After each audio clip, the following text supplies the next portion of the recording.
सभी विद्यार्थियों का आज की क्लास में स्वागत है। आज हम हमारी पाठ्य पुस्तक जिज्ञासा के पाठ 12 पृथ्वी से परे यानी पृथ्वी से दूर कौन कौन से संसाधन है, कौन कौन सी वस्तुएं पदार्थ है, उनके बारे में हम पढ़ेंगे, उनका अध्ययन करेंगे और बताएंगे कि वो हमारे लिए किस तरह किस प्रकार उपयोगी है और हमारे जीवन के साथ वो किस तरह जुड़ी हुई है। फर्स्ट का स्तंभ सेकंड से मिलान करना है। पृथ्वी का उपग्रह आपको पढ़ा होगा है। पृथ्वी का उपग्रह क्या होता है? चंद्रमा। पृथ्वी का चंद्रमा। लाल उपग्रह आपने पढ़ा है। लाल उपग्रह मंगल ग्रह होता है। लाल उपग्रह कौन सा होता है? मंगल। पृथ्वी का उपग्रह चंद्रमा। लाल ग्रह होता है मंगल ग्रह को लाल ग्रह बोलते हैं। मंगल ग्रह को लाल ग्रह बोलते हैं। तारामंडल। तारामंडल ओरायन। ओरायन को हम क्या बोलते हैं? तारामंडल। एक ग्रह जिसे सांद्र तारा कहा जाता है। शुक्र ग्रह एक ऐसा जिसे हम क्या कहते हैं? सांद्र तारा कहते हैं। शुक्र ग्रह को हम क्या कहते हैं? सांद्र तारा।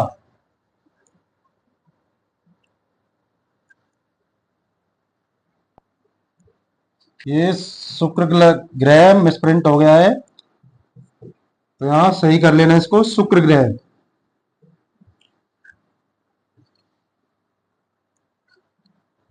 अगला प्रश्न है हमारा दूसरा क्या है? निम्नलिखित पहेलियों को हल कीजिए। पहेलियां दी हुई है यहाँ, इनको हल करके बताना है। मेरे नाम का पहला अक्षर मंत्रणा में है। मंत्रणा में क्या है? मेरे नाम का पहला अक्षर। पहली दी गई है तो मंत्रणा में से क्या हो सकता है? मेरे नाम का पहला अक्षर हो सकता है पहली का मैं भी हो सकता है, त्रय भी हो सकता है, न भी हो सकता है। मैं यंत्रणा में नहीं हूं। अब यहां बताया हुआ है कि मैं मंत्रणा में तो हूं, यंत्रणा में नहीं हूं। इसका मतलब यहां कौन सा नहीं है? ना तो वो मैं होगा, मंत्रणा में मैं है, परंतु यंत्रणा में नहीं है। अब त्रय नाम में से कोई सा भी हो सकता है। मेरे नाम का दूसरा अक्षर गगन और सागर दोनों में है। अब देखो यहां मेरे नाम का दूसरा अक्षर गगन और सागर दोनों में है। यहां पे ग है, यहां पे भी ग है। ग ने नहीं है, तो इसका मतलब है दूसरा अक्षर क्या हो सकता है? ग, क्योंकि ग गगन में भी है और सागर में भी है। सागर में रह तो गगन में नहीं है, सागर में सा है तो वो गगन में नहीं है। मेरे नाम का तीसरा अक्षर जल में है। तीसरा अक्षर जल में है, जग में नहीं है। अब यहां देखो जल में तो है परंतु वो किसमें नहीं है? जग में नहीं है। तो ये क्या हो सकता है? जय हो सकता है, क्योंकि ले जल में ले तो जग में ग भी नहीं है और ले भी नहीं है, तो जय कॉमन है। अब इसका पहले नाम का अक्षर, मेरे नाम का पहला अक्षर अंधकार में नहीं है, दूसरा अक्षर जल में है, बर्फ में नहीं है। मैं एक आकाशीय पिंड हूं। मेरे नाम का पहला अक्षर प्रकाश में अंधकार में नहीं है, दूसरा अक्षर जल में तो है परंतु बर्फ में नहीं है। मैं एक आकाशीय पिंड हूं, मैं आकाशीय पिंड भी हूं, तो यहां इसका आंसर क्या आ जाएगा? चंद्रमा। कैसे है देखो, चंद्रमा। च प्रकाश, न नल और द्रय बर्फ, तो यहां इसमें क्या आ जाएगा? चंद्रमा।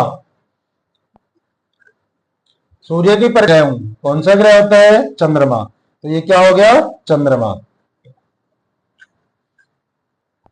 इस प्रकार की दो पहेलियां हमने बना दी। अब एक है मेरे नाम का पहला अक्षर वायु में है, जल में नहीं है। ये इसने बताया हुआ है कि मेरे नाम का पहला अक्षर वायु में तो है परंतु जल में नहीं है। दूसरा अक्षर पहाड़ में है, मैदान में नहीं है। मेरे नाम का जो दूसरा अक्षर वो पहाड़ में तो है परंतु मैदान में नहीं है। और ये भी बताया हुआ है मैं एक ग्रह हूं। अब देखो शनि, इसका आंसर आ जाएगा शनि।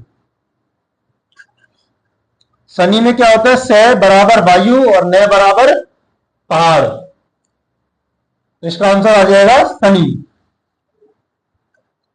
अगला प्रश्न है हमारा तीसरा। निम्नलिखित में से कौन सौर परिवार का सदस्य नहीं है?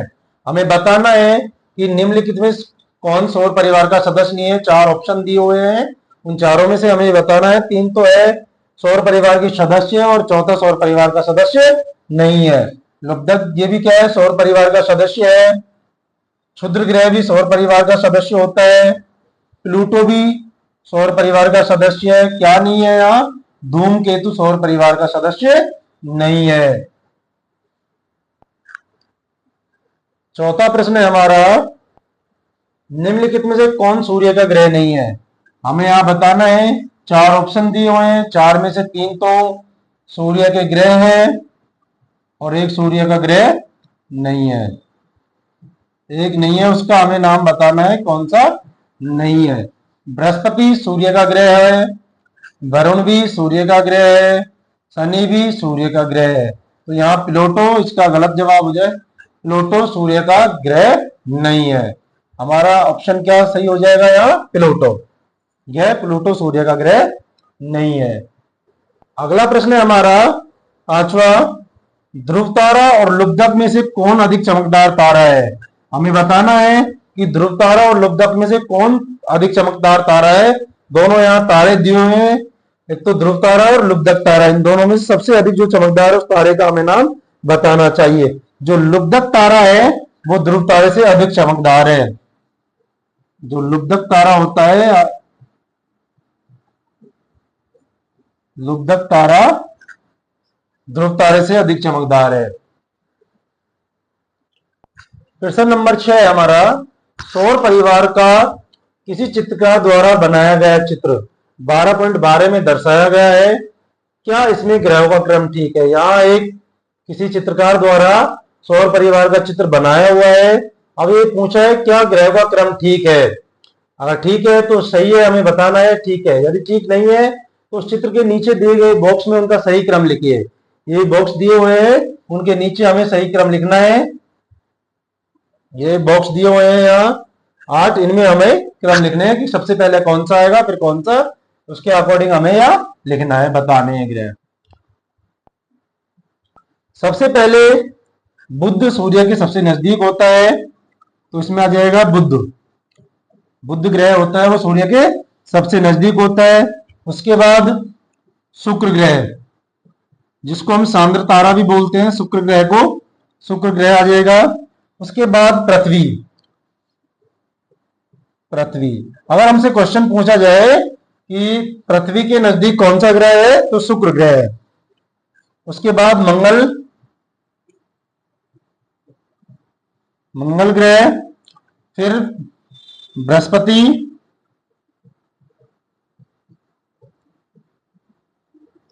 बृहस्पति के बाद शनि,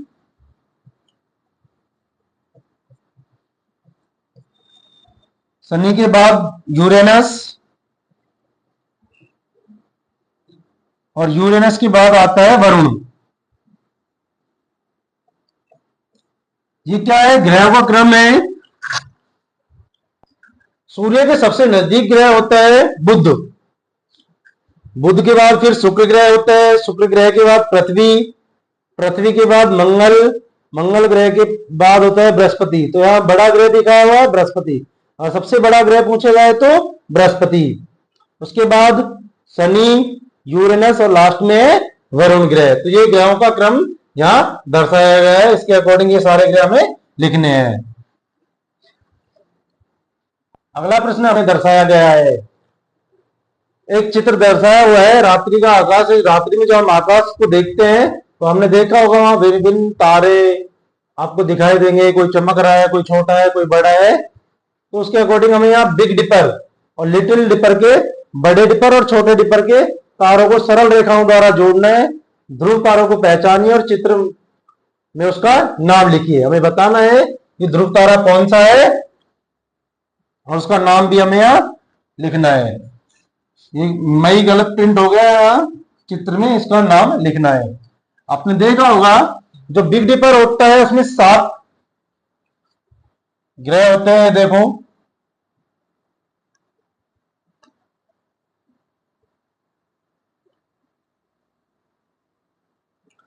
ये तो क्या हो गया, बिग डिपर। इसको हम सप्तऋषि बोलते हैं, 7 तारे हो गए सप्तऋषि, ठीक है। उसके बाद लिटिल डिपर दिखाने हमें, लिटिल डिपर भी कितने होते हैं, 7। ये देखो लिटिल डिपर है,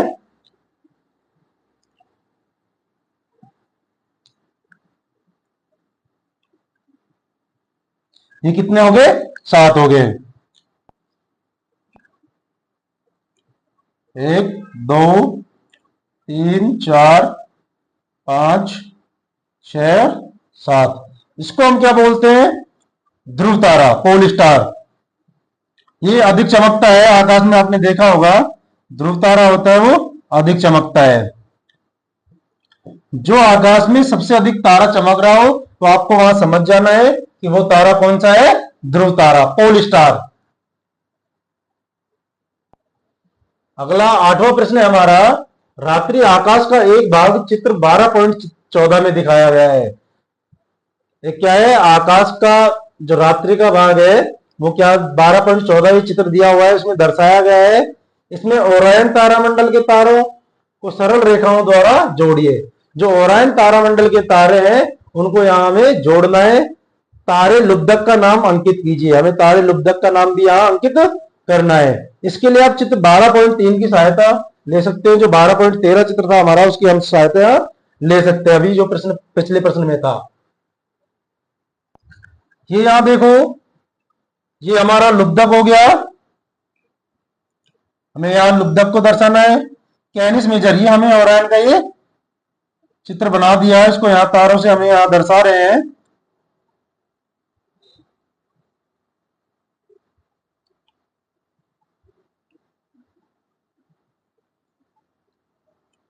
ये स्टार की तरह है, देखो कैनिस मेजर। ये लुब्धक हमें यहां दर्शा दिया। हमें यहां लुब्धक दर्शाना था। प्रश्न में हमसे पूछा गया कि जो लुब्धक तारा है उसको यहां दर्शाना है। अब हमें क्या है? ओरायन भी दर्शाना है। तो ओरायन में ये देखो, यहां से ये सारे तारे हैं ओरायन में आते हैं।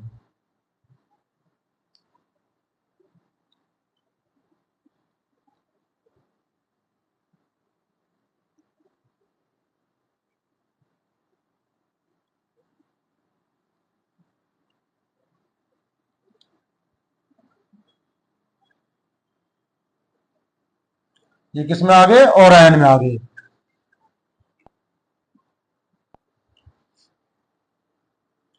ये सारे ओरायन में आ जाएंगे।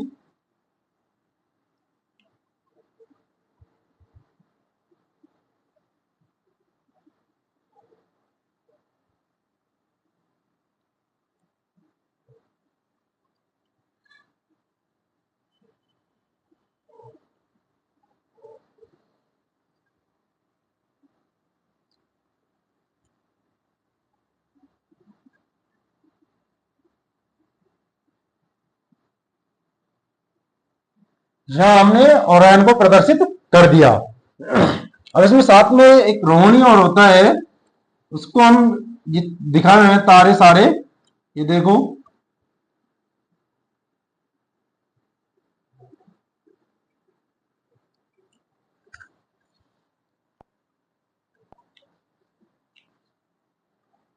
इनको हमने सबको क्या है? सरल रेखा में मिलाना है। जैसा प्रश्न में पूछा गया है, बताना है कि सरल रेखा में इनको एक साथ मिलाना है। तो हमने इनको सबको क्या कर दिया? एक सरल रेखा में मिला दिया। तो ये क्या हो गया? कृतिका हमारा एक ग्रह हो गया। ये देखो,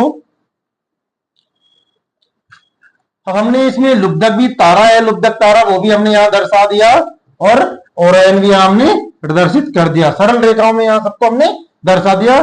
जो भी ओरायन में आते हैं उन सब तारों को एक सरल रेखा द्वारा मैच कर दिया। और लुब्धक तारे को भी हमने यहां प्रदर्शित कर दिया। अगला प्रश्न है 9वां हमारा, आप उषा काल में तारों को लुप्त होते तथा संध्या काल में प्रकट होते देख सकते हैं। यहाँ उषा काल का मतलब होता है सुबह। उषा काल का मतलब होता है सुबह।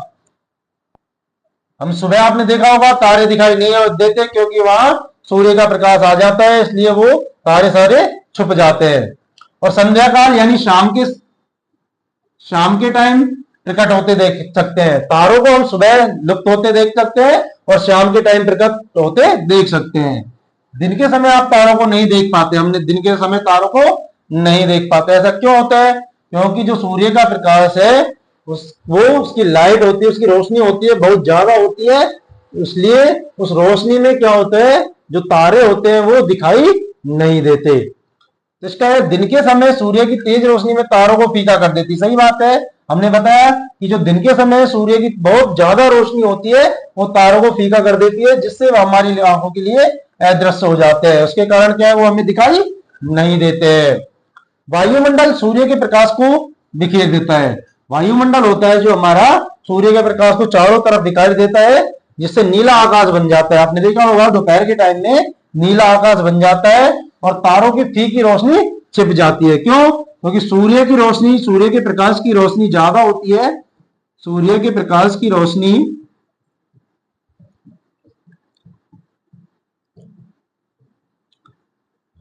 ज्यादा होती है,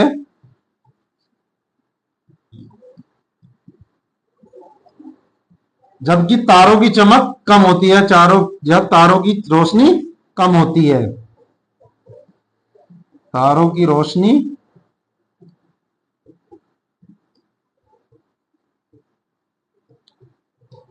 कम होती है।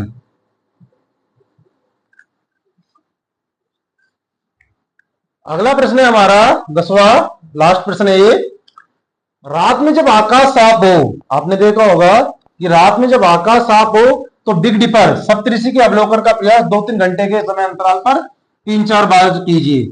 हमें क्या करना है कि जब आकाश बिल्कुल साफ हो तो जो सप्तऋषि 7 तारे होते हैं उनका अवलोकन करेंगे, हम उन्हें देखने का प्रयास करेंगे 2-3 घंटे के समय अंतराल पर 3-4 बार कीजिए। कि 2-3 घंटे के दौरान हमें 3 से 4 बार सप्तऋषि तारे उनको देखना है। प्रत्येक बार ध्रुव तारे की स्थिति देखिए। हर बार हमें ध्रुव तारे की स्थिति देखना है कि उसकी स्थिति क्या है। क्या सप्तऋषि गति करते हुए प्रतीत होता है? हमें यह बताना है क्या सप्तऋषि गति करते हुए प्रतीत होता है या नहीं होता। प्रत्येक परीक्षण का समय बताते हुए कक्षा रेखा चित्र बनाइए। हमें बताना है कि हमने कितनी बार देखा और हर बार उसको कितने समय तक देखा, ये भी हमें यहां बताना है।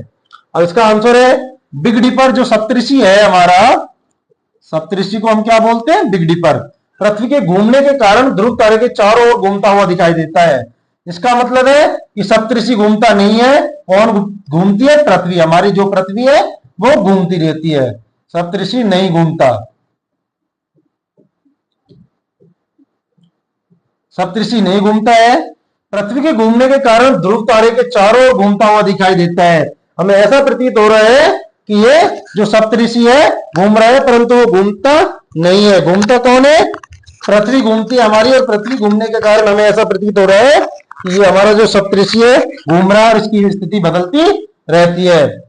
कुछ घंटों में इसकी स्थिति बदल जाती है, थोड़े ही घंटे में, 2-3 घंटों में, 1-2 घंटे में इसकी क्या होती है? स्थिति बदल जाती है, जिससे ऐसा लगता है कि यह ध्रुव तारे के चारों ओर घूम रहा है। हमें ऐसा लगता है कि जो सप्तऋषि है ये ध्रुव तारे के चारों ओर घूम रहा है, परंतु ऐसा नहीं होता। ऐसा हमें क्यों दिखाई देता है? क्योंकि हमारी पृथ्वी घूमती रहती है और हमें ऐसा लगता है कि ये सप्तऋषि घूम रहा है।